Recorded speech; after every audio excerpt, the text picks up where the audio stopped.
നമസ്കാരം. ഒരുപാട് വിവാദങ്ങൾ, ഒരുപാട് എതിർപ്പുകൾ, അവസാനം കോടതിയുടെ ഒരു പച്ചക്കൊടി. ഇന്നിപ്പോ അയ്യപ്പ സംഗമം ആരംഭിച്ചിരിക്കുകയാണ്. മുഖ്യമന്ത്രിയൊക്കെ കഴിഞ്ഞ ദിവസം തന്നെ സമയത്തിന് എത്തണം എന്നുള്ളത് കൊണ്ട് സാധാരണഗതിയിൽ മുഖ്യമന്ത്രിയെ കാത്തിരിക്കുന്ന ആളുകളാണെങ്കിലും ഇന്ന് കൃത്യസമയത്ത് 9:30 എന്ന് പറയുമ്പോൾ 9:30 മുഖ്യമന്ത്രി പമ്പയിലെത്തിയിരിക്കുകയാണ്. ആഗോള അയ്യപ്പ സംഗമം തുടരുന്നു എന്ന് തന്നെ പറയാം.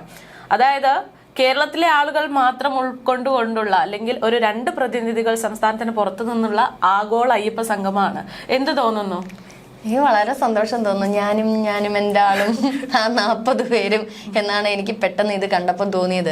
3500 പേരെ പിടിക്കാൻ കേരളത്തിൽ കോടിക്കണക്കിന് ജനങ്ങളുള്ളിടത്ത്, അല്ലെങ്കിൽ CPM അനുഭാവികളും മണികളും ഒക്കെ ഉള്ളിടത്ത് 3500 പേരെ പ്രഗത്ഭരായിട്ടുള്ള പ്രശസ്തരായിട്ടുള്ള വ്യക്തികളെ കിട്ടാനൊന്നും പാർട്ടിക്ക് വലിയ കുഴപ്പമില്ല. പക്ഷേ ഇതിൽ വളരെ വിരുദ്ധമായിട്ടുള്ള കാര്യങ്ങളുണ്ട് മേഘ.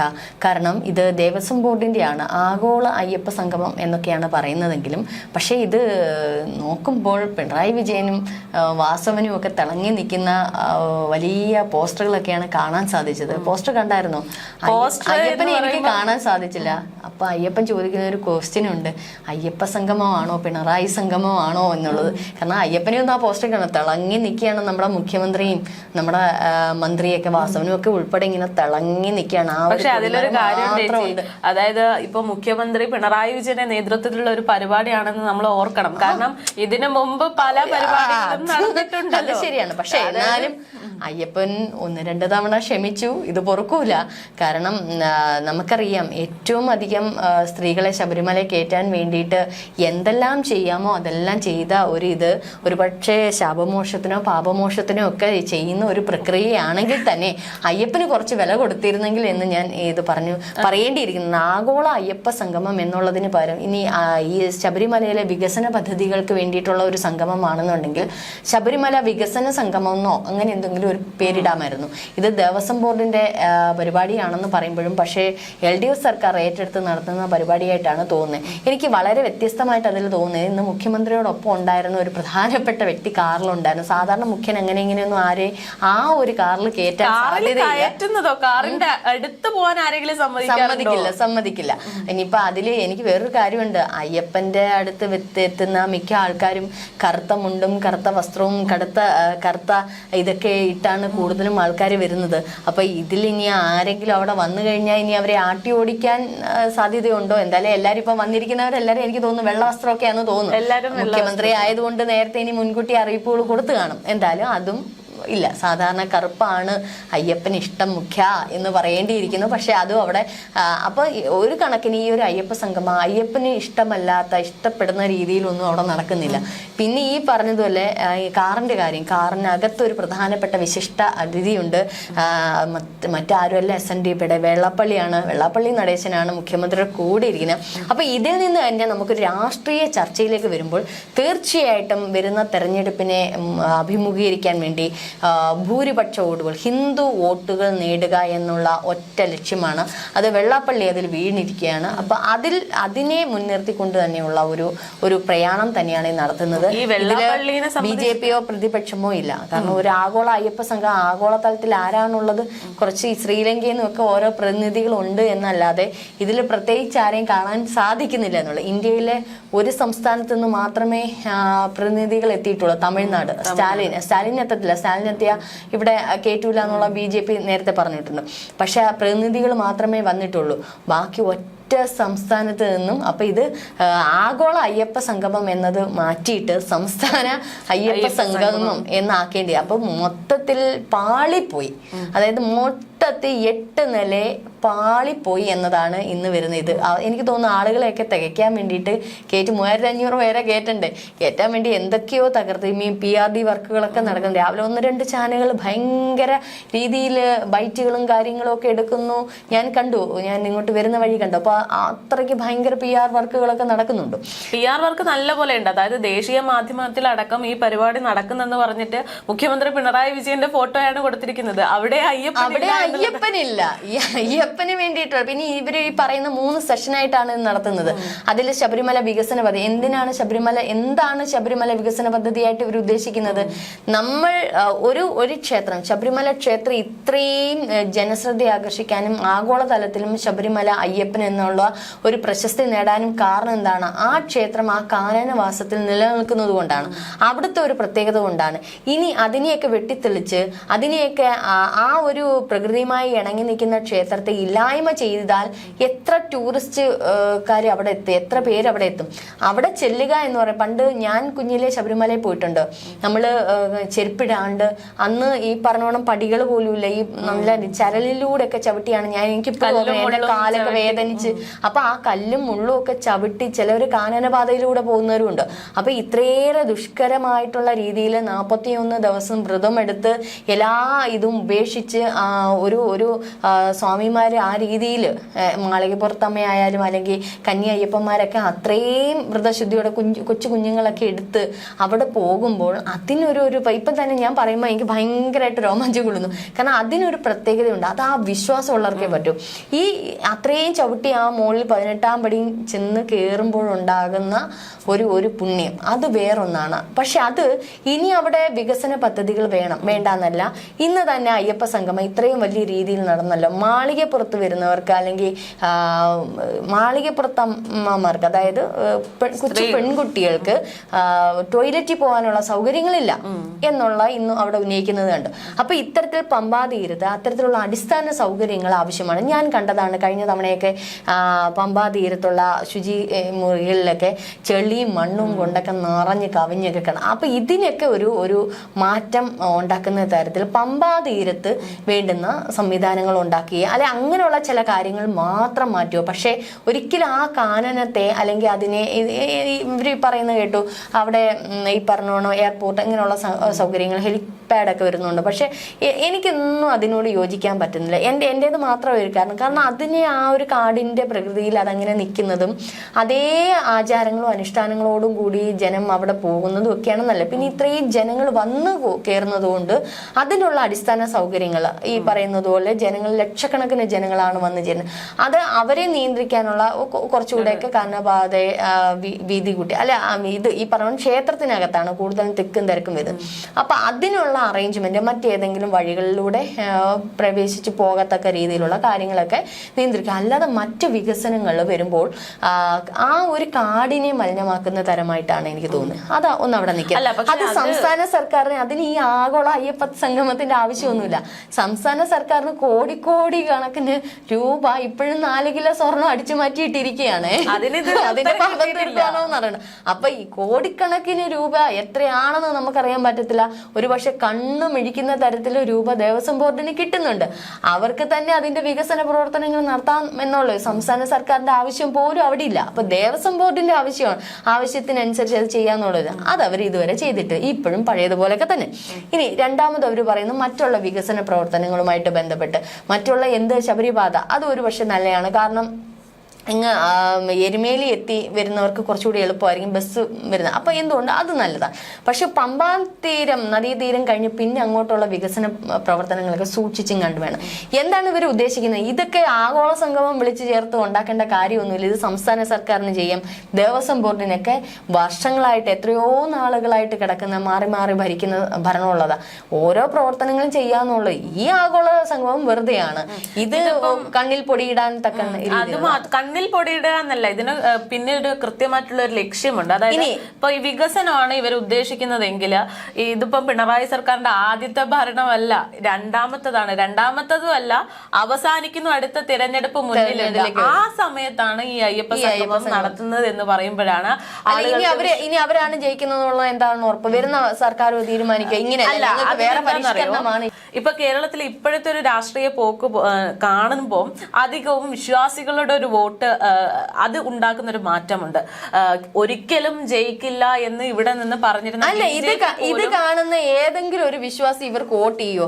ഈ ഫ്ലെക്സ് ബോർഡിനകത്ത് മുഖ്യമന്ത്രി പിണറായി വിജയൻ അയ്യപ്പനെ മാറ്റി നിർത്തുന്ന ഏതെങ്കിലും വിശ്വാസികൾ ഇത് വോട്ട് ചെയ്യും?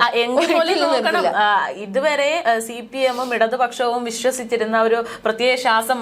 ഇന്നേ ഞാന് പ്രത്യേകിച്ച് ഉദ്ഘാടനം ഇപ്പോൾ ഈ സമയത്ത് തുടങ്ങുന്നതേ ഉള്ളൂ, പക്ഷെ അതിനു മുമ്പ് അവിടെ ഒരു ചടങ്ങ് നടന്നു, ശ്രദ്ധിച്ചായിരുന്നോ? അയ്യപ്പൻ ഞാൻ ഇങ്ങനെ പ്രതീക്ഷിച്ചിരുന്നേ, ഇവിടെ ഭാരതാംബയുടെ മുന്നിൽ വിളക്ക് കൊളുത്തിയതിന്റെ പേരില് എന്തോരം പുകലുണ്ടാക്കിയ വ്യക്തികളാണ്. അപ്പം കാണാൻ അയ്യപ്പന്റെ പ്രതിമ ഇരിക്കുന്നു, വിളക്കിരിക്കുന്നു. ഞാൻ ഇതാര് കൊളുത്തും എന്ന് പ്രതീക്ഷിച്ചപ്പോ സ്വാഭാവികം നമുക്കറിയാം തന്ത്രിമാരെയും കൊണ്ട് കൊളുത്തിരിക്കും. VN വാസവനൊക്കെ ഇങ്ങനെ അന്ന് തൊഴുക പോലും ചെയ്തില്ല, അയ്യപ്പ എന്ന് പറഞ്ഞത് തൊഴുക പോലും ചെയ്തില്ല. ഇത്രയും വിശ്വാസമുള്ളവരാണ് അയ്യപ്പ സംഘം. സത്യം പറഞ്ഞ ചിരി വരുന്നു. ഒരു വിശ്വാസം അതിൽ വേണ്ടേ? വിശ്വാസത്തിന്റെ ഇതിപ്പം വിശ്വാസത്തിൽ ഞാനൊന്ന് പറയട്ടെ, ആ ഫ്ലെക്സ് ബോർഡുകളിൽ അല്ലെങ്കിൽ ദേവസ്വം മന്ത്രിയുടെ പേര് ഇതുപോലും വെക്കേണ്ട കാര്യമില്ല. അതിനകത്ത് സെക്രട്ടറിയുടെയോ അല്ലെങ്കിൽ ഈ പറഞ്ഞ അയ്യപ്പന്റെ ഇങ്ങനെയുള്ള ഫോട്ടോകൾ വെക്കാതെ, പേരുകൾ വെക്കാതെ മുഖ്യമന്ത്രി പിണറായി വിജയന്റെ VN വാസവന്റെ ഒക്കെ ഫോട്ടോയും വെച്ചിട്ട് VN വാസവൻ ഇങ്ങനെ നിൽക്കുന്നത് വിളക്ക് കൊളുത്താതെ. ഞാൻ വിചാരിച്ചു അയ്യപ്പ അനുഗ്രഹിക്കണേ, ഈ ഒരു ഇതെങ്കിലും സാധിച്ചു തരണേ എന്ന് വിളിച്ചപ്പം തന്ത്രിമാരെയും കൊണ്ടാണ് 5 തിരിയും കത്തിച്ചത്. അയ്യപ്പന്റെ വിഗ്രഹം അവിടെ ഇരിക്കുന്നു, അതങ്ങോട്ട് ദഹിക്കുന്നില്ല ഇവർക്ക്. എന്നിട്ടിപ്പോ മുഖ്യമന്ത്രി പിണറായി വിജയൻ ഇപ്പൊ ഉദ്ഘാടനം, നമ്മൾ ഈ സംസാരിച്ചുകൊണ്ടിരിക്കും ഉദ്ഘാടനം, മിക്കവാറും അത് ഒരു ഉദ്ഘാടന പ്രസംഗത്തിൽ ചിലപ്പോ അല്ലാതെ പുറത്തെങ്ങാനും ഈ വിഗ്രഹങ്ങളൊന്നും ഇല്ലാത്തടത്ത് പോയി ചിലപ്പോ ഒരു ദീപം കത്തിക്കാൻ സാധ്യത. എന്താന്ന് ദീപം കത്തിക്കത്തുണ്ടാവില്ല. അവർക്ക് ഇപ്പൊ വിശ്വാസികളുടെ വോട്ട് മാത്രം പോരല്ലോ, സഖാക്കന്മാരെയും പിണക്കാൻ പറ്റാത്തതും വിളക്ക് തെളിക്കാനുള്ള സാധ്യത. അല്ല, ഇങ്ങനെ വിശ്വാസമില്ലാത്തവര് എന്തിനാണ് ക്ഷേത്രങ്ങളുടെ കാര്യത്തിലേക്ക് കൈകടത്താൻ പോകുന്നത്? ഒരു വിശ്വാസമല്ലേ അവിടെ വേണേ? ഇത്തരത്തിലുള്ള കോപ്രായങ്ങൾ ഏതെങ്കിലും ക്രിസ്ത്യൻ മുസ്ലിം ചർച്ചുകളിലോ അവരുടെ വിശ്വാസങ്ങളുടെ ഇതിനായിട്ട് ഇവരൊക്കെ പോയി നിന്ന സത്യം പറഞ്ഞാൽ അപ്പോഴേ ഇറക്കി വിടും വിശ്വാസികൾ. ഇത് ഹിന്ദുക്കളുടെ മണ്ടയിൽ എന്തുമാകാം. അതിന് കാരണമുണ്ട്. ഈ വെള്ളാപ്പള്ളി പോലുള്ള ആൾക്കാരാണ്. വിശ്വാസമില്ലാത്തവരെ കൊണ്ട് ഇത് അദ്ദേഹത്തിന് ചെയ്യായിരുന്നല്ലോ, അദ്ദേഹം ചെയ്തതിന് പിന്നെ അദ്ദേഹം ഒരു വിശ്വാസിയാന്ന് ഞാൻ പറയാം. ഒരു അന്തസ്സുണ്ട്. അല്ലെങ്കിൽ മറ്റുള്ള എത്രയോ പേരുണ്ട്, എത്രയോ സംഘടനകളുണ്ട്, ഇവരെ ഒന്നും കൂട്ടിച്ചേർക്കുക. പ്രതിപക്ഷത്തെ പോലും ഒരു പക്ഷെ കോൺഗ്രസ് പാർട്ടിയും ഒരു വിശ്വാസത്തിന് അനുകൂലമായിട്ട് നിൽക്കുന്ന പറയും, ഇതൊന്നും ചേർക്കാതെ സ്വന്തമായിട്ട് എടുത്ത് തീരുമാനമെടുത്ത് സ്വന്തമായിട്ട് എന്ത്. പക്ഷെ അത് ഇത്തവണ കൂടിയേ ഉള്ളൂ. കാരണം ഇത് ജനത്തിന് മനസ്സിലാവുന്നുണ്ട്. ജനം അത്രയ്ക്ക് വെറുത്ത് ഈ ഒരു ഇതുണ്ടല്ലോ, ഈ കാണിക്കുന്ന ഈ കോപ്രായങ്ങൾ. സത്യം പറഞ്ഞാൽ ജനം ഞാൻ ചിരിക്കുന്നതിനും അധികം ഓരോരുത്തർ വീടുകളിൽ ഇരുന്ന് ചിരിക്കുന്നുണ്ട് ഈ കാണിക്കുന്ന കോപ്രായങ്ങൾ. അത്രയ്ക്ക് അധപതിച്ചു പോയി. എന്ത് വികസനമാണ് ഈ അവസാനം? ഇവർക്ക് ഇത് ആദ്യമേ വികസനം നടത്തായിരുന്നല്ലോ. അവര് പോവാതിരിക്കും, ഇനി ഇവർ ജയിക്കുമെന്ന് തോന്നുന്നുണ്ട്. പോവാനിരിക്കുന്ന ഈ സന്ദർഭത്തിലാ വികസനം. എന്നിട്ട് ഒരു ഡയലോഗും കൂടെ, സർക്കാരല്ല നടത്തുന്നത്, ദേവസ്വം ബോർഡാണ്. അങ്ങനെയാണെങ്കിൽ ദേവസ്വം ബോർഡിന്റെ വകയാണെന്നെങ്കിൽ അയ്യപ്പന്റെ പടം വെക്കാനുള്ളിടത്ത് പിണറായി വിജയന്റെ പടം വെക്കേണ്ട കാര്യമുണ്ടോ? ദേവസ്വം ബോർഡിൽ എവിടെയാണ് പിണറായി വിജയന്റെ ഇത് വരണ്ടേ? പിണറായിന്റെ മുഖമല്ലേ വരേണ്ടത്? അങ്ങനെ വെക്കേണ്ട കാര്യമില്ലല്ലോ. പോട്ട് എന്നാ അയ്യപ്പന്റെ വലിയൊരു ഫോട്ടോ വെച്ചിട്ട് അതിന്റെ സൈഡിലായിട്ട് ഈ 2 പേരുടെ ഇത് വെക്ക്. ഇത് അയ്യപ്പനെ അവിടെ ഇല്ല, പിന്നെ ഇത് എന്തിന്റെ സംഗമമാണ്? എനിക്ക് സത്യം പറഞ്ഞാൽ ഇത് ആദ്യം മുതൽ കണ്ടപ്പോ, അത് മാത്രമല്ല ഈ വരാനിരിക്കുന്ന ഏതെങ്കിലും വ്യക്തികൾ അവിടെ ഉണ്ടോ? എന്തോരം ലക്ഷക്കണക്കിന് രൂപയാണ് ഇതിനെ നശിപ്പിച്ച് ദൂർത്തടിച്ച് കളയുന്നത്. നിലവിൽ ഇപ്പം കൊടുത്തിരിക്കുന്ന പരസ്യങ്ങൾക്ക് വേണ്ടി മാത്രം ലക്ഷക്കണക്കിന് രൂപ ചെലവായി കഴിഞ്ഞു എന്നാണ് റിപ്പോർട്ട് പുറത്തു. സത്യം പറഞ്ഞാൽ ഇത് ചെയ്യേണ്ടെന്ന് ഇനിയിപ്പോ ഇതിന്റെ പേരിൽ എന്തെങ്കിലുമൊക്കെ അടിച്ചു മാറ്റിയോ എന്തെങ്കിലുമൊക്കെ ചെയ്യും. പക്ഷെ ഒറ്റ സംസ്ഥാനത്ത് ആരും ഇത് അംഗീകരിച്ചിട്ടില്ല എന്നുള്ളതാണ് ഇത് നമ്മൾ നോക്കേണ്ടത്. കാരണം ഇത്തരത്തിലുള്ള കോപ്രായം ഹിന്ദു ക്ഷേത്രങ്ങളിൽ നടത്താൻ ഹിന്ദു വിശ്വാസികൾ ഇവിടെ ഒരു പ്രശ്നം എന്താണെന്ന് അറിയുമോ? SNDP ഒന്ന്, NSS ഒന്ന്, പിന്നെ വേറെ ഹിന്ദു രാഷ്ട്രീയ സംഘടന RSS വേറെ, ഇങ്ങനെ പല സംഘടനകളും പല രീതിയിൽ ഇവരിങ്ങനെ വിഭിന്നമായി നിൽക്കുന്നത് കൊണ്ടാണ് ഇങ്ങനെയുള്ള രാഷ്ട്രീയ പാർട്ടിക്കാർ ഈ ഇത്തരത്തിൽ ക്ഷേത്രങ്ങളിൽ അതിക്രമിച്ചു കാണും. ദേവസ്വം ബോർഡാണെങ്കിൽ ദേവസ്വം ബോർഡ് നിൽക്കേണ്ടുന്ന സ്ഥാനത്ത് നിൽക്കണം. ദേവസ്വം ബോർഡ് ആഗോള അയ്യപ്പ സംഗമമാണ് അവർ ഉദ്ദേശിക്കുന്നത്. മറ്റുള്ള ഹിന്ദു മത സംഘടനകളെയാണ് നിങ്ങൾ ആദ്യം വിളിക്കുന്നത്. അത് വിളിച്ചുകൊണ്ട് ഹിന്ദു വിശ്വാസികൾ, അയ്യപ്പന് കുഞ്ഞുനാള് മുതൽ വന്ന് കാണുന്ന എത്ര എത്ര സംഘടനകളുണ്ട്, അയ്യപ്പന് വേണ്ടി പ്രവർത്തിക്കുന്ന എത്ര കൊട്ടാരത്തിലെ ആളുകൾ, അതിന് പന്തളം കൊട്ടാരത്തിലെ ആളുകൾ പോലും ഇല്ല എന്ന് പറയുമ്പോൾ എന്ത് ഇതാണ് ഈ കൂടുതൽ പറഞ്ഞാൽ നമ്മളങ്ങ് ഇതായിപ്പോയി. എന്തായാലും ഇനി വരാനുള്ള കോപ്രായങ്ങളൊക്കെ ടിവിയിലൂടെ ലൈവായിട്ട് പ്രേക്ഷകർക്ക് കണ്ടുകൊണ്ടിരിക്കും. അത് മാത്രമല്ല, ഇതിപ്പം തുടർന്ന് ഇപ്പം വെള്ളാപ്പള്ളിന്റെ ഒരു കാര്യം പറയാൻ അത് SNDPയുടെ വോട്ടുകൾ ഒന്ന് മനസ്സിലാക്കുക. ഇപ്പോഴത്തെ മലയാളികൾ ബുദ്ധിയും ബോധമുണ്ട്. അത് SNDP ഇതാണെങ്കിൽ, NSS ആണ്, നായന്മാരാണെങ്കിലും, ഈഴവാസ് ആണെങ്കിലും, ചോവന്മാരാണെങ്കിലും, ക്രിസ്ത്യാനികളാണെങ്കിലും, ഇനി താഴ്ന്ന ജാതിക്കാരാണെങ്കിലും ശരി, ഞാൻ തുറന്ന് പക്കയായിട്ട് പറയാം, അവർക്ക് മൂളയുണ്ട്. ഈ ഓരോ മലയാളികൾക്ക് മൂളയുണ്ട്. ഇതെന്ന് പറയുന്നത് സാക്ഷരത കേരളം എന്ന് പറയുന്നത് ചുമ്മാ, മലയാളികൾക്ക് കുറച്ചുകൂടെ മൂളയുണ്ട്. അവര് പണ്ട് കാലങ്ങളിലാണ് ഇടവകളിൽ ഇടയലേഖനം വായിച്ച ഇന്ന ആക്ക് വോട്ട് കൊടുക്കുക, കോൺഗ്രസിൽ ഇന്ന ആക്ക് വോട്ട് കൊടുക്കുക. ഇപ്പൊ അങ്ങനല്ല. ഇപ്പം SNDPയിലെ വെള്ളാപ്പള്ളി പറയുമ്പോൾ വോട്ട് കൊടുക്കാൻ ഹിന്ദുക്കൾ നിൽക്കത്തില്ല. പക്ഷെ ഓരോ കൂടെ ഇന്നലെ താമസിച്ചു മുഖ്യമന്ത്രി, അതുകൂടെ അതാ പറഞ്ഞു, എത്ര താമസിച്ചാലും SNDPയുടെ വോട്ടുകൾ ഇനിയിപ്പോ നമുക്ക് കാണാം എങ്ങോട്ടാ പോകുന്നതെന്ന്. ഇത് കണ്ടോ, BJPക്ക് ആയിരിക്കും കൂടുതലും പോകുന്നത്. ഈഴവാസ് വോട്ടുകൾ BJPക്കേ പോകത്തുള്ളൂ. കാരണം ഒരു വിശ്വാസം എന്ന് പറയുന്ന സംഗതി വേറൊന്നാണ്, രാഷ്ട്രീയം വേറൊന്നാണ്. എത്ര കലർത്തിയാലും വിശ്വാസത്തിന്റെ അതിലേക്ക് രാഷ്ട്രീയത്തെ കലർത്താൻ ഒരിക്കലും ഒരു മനുഷ്യനാകത്തില്ല. ഓരോ മനുഷ്യനും ഇവരൊക്കെ ചിന്തിക്കേണ്ടുന്ന ഒരു കാര്യം, വെള്ളാപ്പള്ളി അങ്ങോട്ട് ഓർഡർ ഇടുമ്പോഴത്തേനും, അല്ലെങ്കിൽ ആരെങ്കിലും ഓർഡർ ഇടുമ്പോഴത്തേനും വോട്ട് അങ്ങ് കുത്തുവന്നു. ഈ പറയുന്ന പിണറായി വിജയൻ CPM പാർട്ടിയിലെ എത്ര നേതാക്കളോട് പറഞ്ഞ എത്ര വോട്ടുകൾ കിട്ടത്തില്ല. അത് നമ്മുടെ ഉള്ളിൽ നിന്ന് തോന്നണം, ഇന്ന വ്യക്തി കൊള്ളാം. അതൊക്കെ ഇന്ന് വ്യക്തി താല്പര്യം. സത്യമാണ്, നമ്മൾ ഈ വോട്ടുകളുടെ കാര്യം എന്ന് പറയുന്നത് 50-50% ആണ് രാഷ്ട്രീയ പാർട്ടിക്കാരിൽ നിൽക്കുന്നത്. ഒരു 30-30 എടുത്തോ, 30-30% നടുക്ക് വരുന്ന ഒരു 30% ആണ് നിഷ്പക്ഷമായിട്ട് നിൽക്കുന്നത്. ഈ നിഷ്പക്ഷ വോട്ടുകൾക്കാണ് കടിപിടി കൂടുന്നത് എല്ലാ രാഷ്ട്രീയ പാർട്ടി. ഈ നിഷ്പക്ഷ വോട്ടുകാർ തീരുമാനിക്കും ഞങ്ങൾ എങ്ങോട്ട് കൊടുക്കണമെന്ന്. ഇത് ഹിന്ദുമത വിശ്വാസികളുടെ വ്രണപ്പെടുത്തുന്ന തരത്തിൽ, വിശ്വാസത്തിനെതിരായിട്ട് നിൽക്കുന്ന തരത്തിൽ നിൽക്കുമ്പോൾ എത്ര വോട്ടുകൾ CPM മറയ്ക്കും? ഒരു മറയില്ല.